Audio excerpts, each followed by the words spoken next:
Good morning. Thank you very much for giving us the opportunity to participate in such an important event. My name is Miguel Ángel Carmona Felipe, Head of Artificial Intelligence in Frenetic, and I'm going to talk about a problem that we have detected while working in the design of magnetics, the accurate prediction of Corey losses, and the solutions that I'm developing together with my colleagues Alfonso Martinez and Juan Gallego in Frenetic, Cassandra. The presentation is divided in 7 parts, in which I will explain the process that we have followed in the development and uses of Cassandra for the calculation of losses in the magnetic core, talking about the different physical parts that comprise the process, the mathematical treatment that we apply, the computational algorithms that are at work, and the architecture that support all of it. At the end, we will show an example we analyze and the solution obtained. When you begin to study the design of magnetics, you embark on a journey where reality and calculation are intertwined. Relationships are established under many conditions, and despite this, it's not always possible to achieve a close relationship, therefore making the result diverge from reality. This is because reality is not always linear, so it's difficult to obtain precise generic modeling that achieves the closeness we are looking for. This, together with the data provided by the manufacturer, which in certain situations have weakness due to the equation on which they are based, see Steinman, Gibbs-Atherton, Preissat, means that we obtain results in losses that are far from reality. This remoteness or lack of fidelity if the model is where the needs to apply new tools to improve these relationships arise, and thanks to artificial intelligence we have a new tool that's promised to help us in our designs. The first thing we studied when we were faced with this challenge was the different sources of information we have in the books and in the laboratory. How did we manage to create Cassandra and propose an effective model in the test? With many hours of work, of course. The first things we did was lock ourselves in laboratory, study all the bibliography sources at our disposal, and spend hours and hours thinking about now how to solve this problem with the use of artificial intelligence. A tool? This is a revolutionizing so many sectors, and we were not going to allow us to be left behind, right? With this, we took into account the data provided by the manufacturer, losses due to temperature, frequency, permeability, the way the magnetic is excited influence, its property, and the hysteresis cycle produced by the citation. We always study how external conditions affect material and form, the different ways of modeling losses, and the range where they are more or less reliable. With this analyzed information, we designed an algorithm that was able to take into account all these properties simultaneously and analyze how they affect the calculation of losses.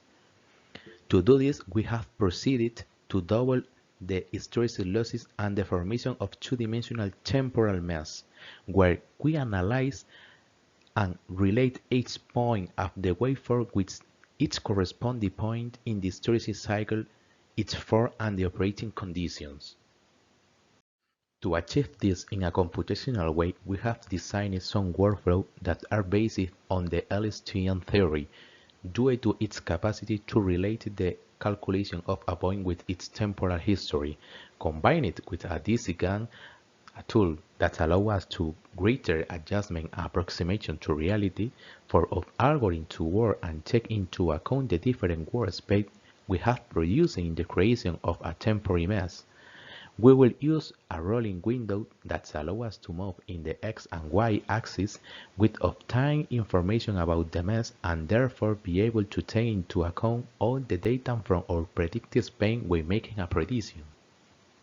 This is a representation of the architecture of the branch of hysteresis loss calculation, where we can see in the video flow of how the way of training and prediction would be. We learn from the client's data and the physical equation. We correct from the real data. We try and simulate intermediate ranges where the data elaborated in the laboratory is reincorporated and the learning accumulated in complete time cycle is analyzed, retraining and adjusting the whole process. When the predictions have the quality that we demand of them, we proceed to unfolding and incorporation in our temporary mesh. Once the network has been retrained the necessary number of times until a sufficient percentage of accuracy is achieved, we can make an instant prediction of our hysteresis losses.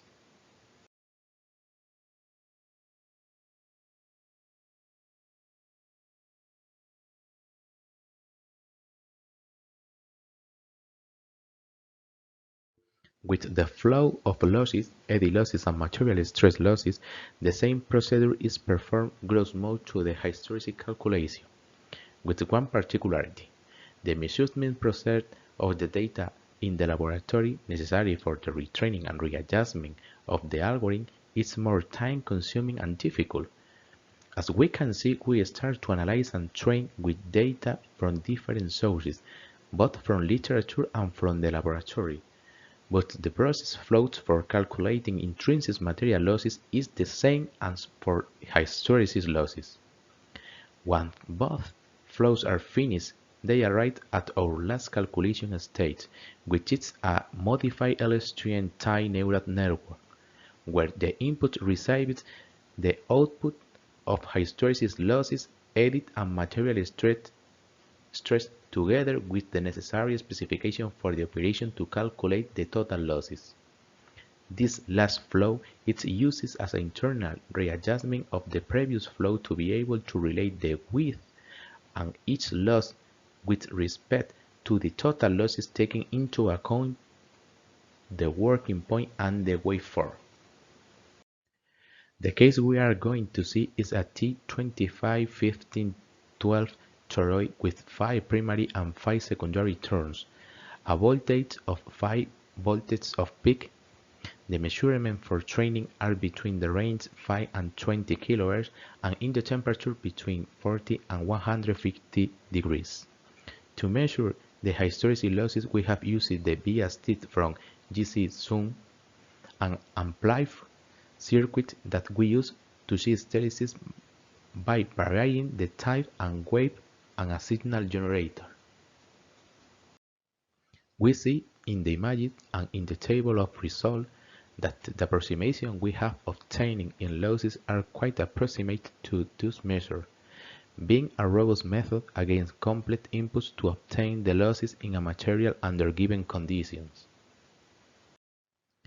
In conclusion, we see that it's possible to get quite close approximation to reality, and that having as an ally mathematical creativity and computational algorithm together with known physics can provide us with accurate answers in delicate areas when designing a magnetic component.